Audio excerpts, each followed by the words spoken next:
Guys, balik lagi bareng gue Ryan.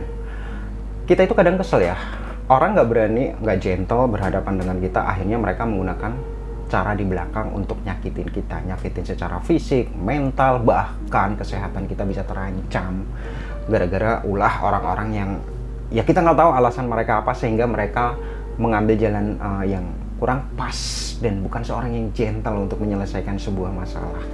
Tapi kita bisa mengenalin tanda-tanda apabila kita itu terkena guna-guna atau sihir, guys.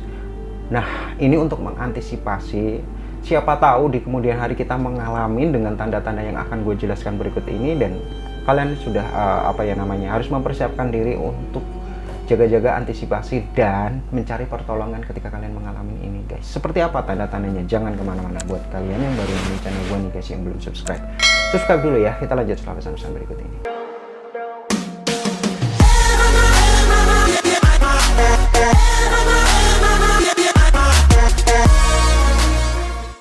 Guys, tanda yang pertama itu malas ibadah. Kalau orang Nasrani mungkin malas ke gereja, kalau orang Islam itu malas sholat. Entah kenapa kita itu dibuat untuk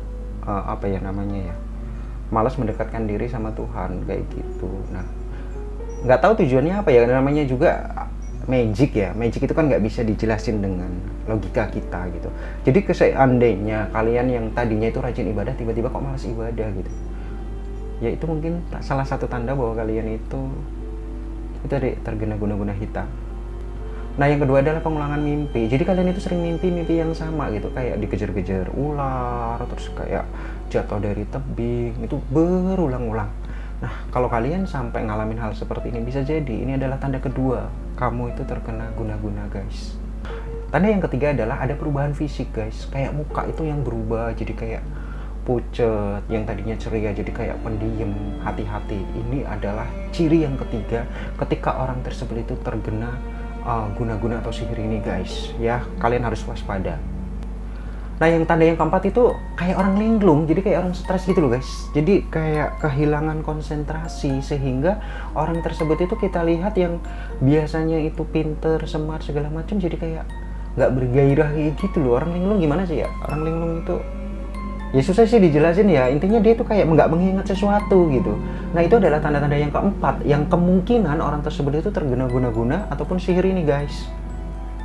Nah, tanda yang berikutnya adalah delusi ataupun ketidakpastian tentang berbagai hal dan kebingungan dalam peristiwa dan waktu. Jadi kayak ini apa ya, kemarin ditanyain ya, kemarin padahal baru melakukan sesuatu, mungkin kalian ngobrol atau kalian jalan-jalan gitu. Pas kalian tanya kita kemarin kemana gitu. Nah, ini orang kayak kebingungan lah, kemana ya? Nah, kayak gitu, guys. Jadi si konsentrasi ini ada kaitan dengan poin sebelumnya ya. Konsentrasi, daya ingat segala macam itu terpengaruh oleh hal-hal negatif yang udah dipasang sama orang lain ini gitu. Jadi kalau orang tadinya baik-baik aja tiba-tiba kayak gitu, ya kalian harus waspada. Bisa jadi itu adalah tanda-tanda sihir, tanda-tanda guna-guna yang diberikan oleh orang yang jahil. Nah, tanda yang berikutnya adalah penampilannya itu berubah total. Yang tadinya rapi segala macam jadi kayak nggak mempedulikan, jadi bodoh amat. Mau keluar dia cuma pakai daster, mau keluar dia cuma pakai celana pendek segala macam. Yang tadinya dia memang benar-benar peduli dengan penampilan, tiba-tiba berubah drastis. Ya itu yang orang gila gitu. Ya kayak gitu pakaiannya. Suka-suka dia gitu, apa yang dia kenakan, dia mau ke pasar ya pakai aja, dia mau ke mall pakai yang itu ya udah dipakai aja, kayak gitu. Dan itu adalah bisa jadi tanda-tanda sihir yang berikutnya, guys. Nah, ya, tanda yang berikutnya adalah gangguan penglihatan. Jadi orangnya itu jadi kayak apa ya, melihat yang tadinya itu normal-normal aja gitu, tapi setelah ada hal ini jadi kayak dia itu nggak bisa ngebedain siapa ini siapa itu. Dia itu nggak bisa, yang tadinya bisa masukin jarum ke sini jadi nggak bisa, yang pokoknya matanya itu jadi kayak suram, burem. Jadi dia itu sering ngeluh kalau dirinya itu melihat sesuatu itu nggak jelas. Nah, bisa jadi itu adalah tanda-tanda sihir yang gue maksud barusan, guys. Nah, yang berikutnya adalah temperamen atau emosional. Jadi berikutnya adalah orang ini berubah jadi temperamen dan pemarah, dan dia tidak bisa mengontrol amarahnya. Bahkan kadang-kadang amarahnya itu membawa sesuatu hal yang berbahaya, kayak nekat, kayak tiba-tiba mukul, kayak tiba-tiba ngamuk. Itu adalah tanda-tanda orang tersebut kena sihir, guys. Tanda berikutnya adalah tidak bisa berhubungan dengan istrinya, khusus untuk pria. Kalau pria yang kena ini kelihatan jelas banget bahwa dia itu tiba-tiba, ya itu tadi, dia nggak bisa menjalankan kewajiban memberikan nafkah batin kepada istrinya. Ini udah dipastikan kalau orang tersebut itu terkena guna-guna, guys.